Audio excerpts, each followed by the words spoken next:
Sathya Sai Speaks, Volume 14, Chapter 22. Transplantation of the Heart. A temple is built to remind people of the goal of life. It is a guide to greater spiritual endeavor.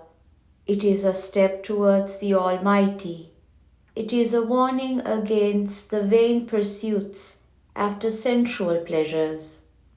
They reveal the path by which man can fulfill his destiny, realize the purpose for which he has been endowed with the human body, with all its unique treasures of discrimination, imagination, intuition, and capacity to keep aloof from mental attractions. So you must be appreciated for your efforts to have a temple in your village and inaugurate it today. Embodiments of love. Man is a bundle of bones, clothed in muscle and fitted with communication nerves. As a base of this gross body, he has a subtle body too. It has its own hunger and thirst, and life cannot be happy unless these two are fulfilled. The subtle body has a hunger to return to the source and a thirst for the nectar that confers immortality. In the search for something to allay this hunger and this thirst, man meets with countless obstacles. For he does not know the road and is easily misled by his own senses, which profess to show him the road. It is only when some disaster or distress overpowers him that he becomes aware of the true path. The true path is the path that reveals the Atma within. Trust in God strengthens faith in fellow men. Just as a branch is part of the tree, yet it can exist separately as a part, in the same way, each one of you is a part of Brahman, the Supreme Being, the Paramatma, the Universal Self. Each one is part of the One and shines because of the same divine current that flows in and through. Villagers are leading lives and spending their days without the awareness of this unity of one with all. So there are factions and groups in every village which prevent welfare and prosperity, peace and harmony. Villagers must recapture and develop mutual cooperation. They must preserve unity and cultivate love and joy. Spend some time each day together in bhajan, devotional songs sung in groups, and satsangs, good company, in this temple. Then the day will be brighter, the conversation will be sweeter, and life will be more full of harmony and happiness. Trusting in God strengthens your faith in your fellow men. You will love them more, suffer their faults and failings with greater sympathy, and you will share in activities that serve the poor and the disabled. You will come to know that God loves those who love His children, and He will shower grace on those who serve the weak, the meek, and the ignorant. Not only is this building where the image of God has been installed a temple, but the body of every living being is also a temple. For God has installed Himself therein and is waiting for recognition and reverential worship. That recognition will confer on us unbounded bliss, far more than any worldly possession can give, far more pure than any victory can confer. To recognize it, your minds have to be cleansed through good words, good thoughts, and good deeds. Where can a fish find the greatest happiness? In water, in a full-flooded river or the sea. Place it in a plate studded with gems. Can it derive any joy from that good fortune? No. So too, man can be happy only when he is merged in thoughts of the God from whom he has come, by whom he lives, and into whom he merges.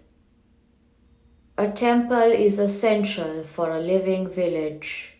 From dawn to dusk, you toil for eking out a livelihood.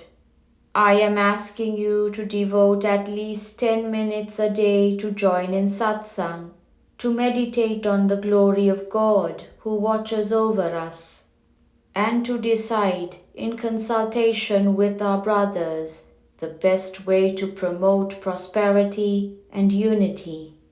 This day you have achieved a task. You have completed the construction of a temple. But why should this achievement be appreciated?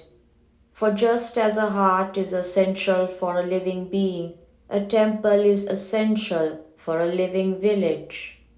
The heart purifies the blood and pumps strength to all parts of the body. The temple calls all to the feet of God, corrects their faults, and purifies the minds of everyone who worships the God installed therein.